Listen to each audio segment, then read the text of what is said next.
Sa buhay ng tao ay normal lang naman sumabit kung sumabit.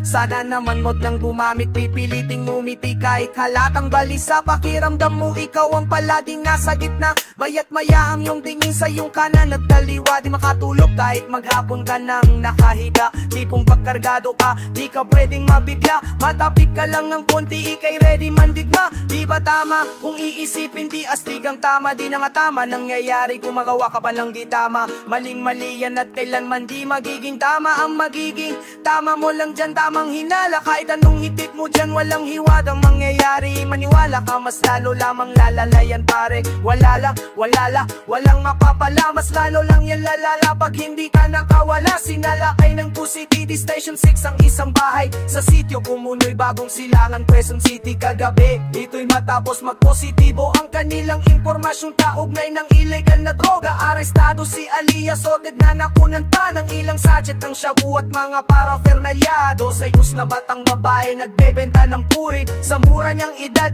Ang dami na niyang suki, kakami suba pa bangayat yaman pure. Sa mura niyang edad, ang dami na niyang suki. Bakit mo ginagawa yan iha para kay mama?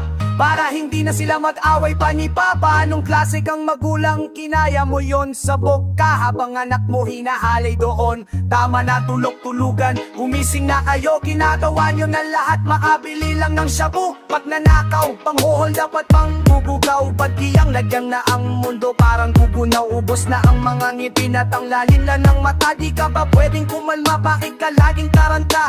Paano na yung mga anak nyo pag nagtatughangan? Makikita kayong may karatulanaw at tularan. Alam kong kaya nyo pa, kaya nyo pang lumaban. May plano ang Diyos sa inyo, huwag nyo lang pangunahan. Sa isang gabi po, 10 na mga lalaki customer ko ang kinikita ko po, binibigay ko po sa papa ko. Nag-aaway po sila dahil sa shabu, nag-aano sila sa pera para pambili ng shabu.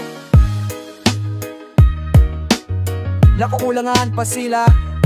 Bakit kailangan mong magtrabaho sa ganitong paraan? Para po magkaroon ng pera pambili ng shabu. Bimulag ng kaaway ang iyong paningin. Di mo nakita ang liwanag, masyadong madilim. Ika'y lumapit, inakit sa umunoy ng kasalanan. Habang nagkaasiyahan, di mo namamalayan na ikaw pala'y nasa puder ng kasamaan. At wala na silang balak pang ika'y pakawalan, lalong pag kinapos at naghikahos. Lapit sa Diyos dahil ang pag-ibig niya sa atin ay laging taos. Aming amang hindi mapangusga, kailangan kita. Tulungan po ninyo ako maisalba sila. Ang buhay ay umiiksi, hindi yan humahaba. Lahat tayo tumatanda, hindi ka bumabata. Mahirap ang buhay kung iisipin mong mahirap. Kaya kahit pinatamad, pipilitin kong magsikap. Kahit anong sitwasyon, basta tama ginagawa mo. Huwag matakot sa mga sasabihin ng ibang tao sa'yo.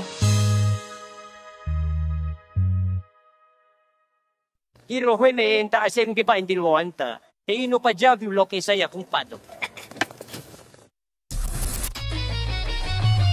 Si Eno imatate ka mo bumako. Isisika suluhi katutupa ko pumapataya mo. So ako kasanya hatue pangilan tahabao. Pagkapunta po siya ko mo kibato sa'yo. Di siya katong masata na lang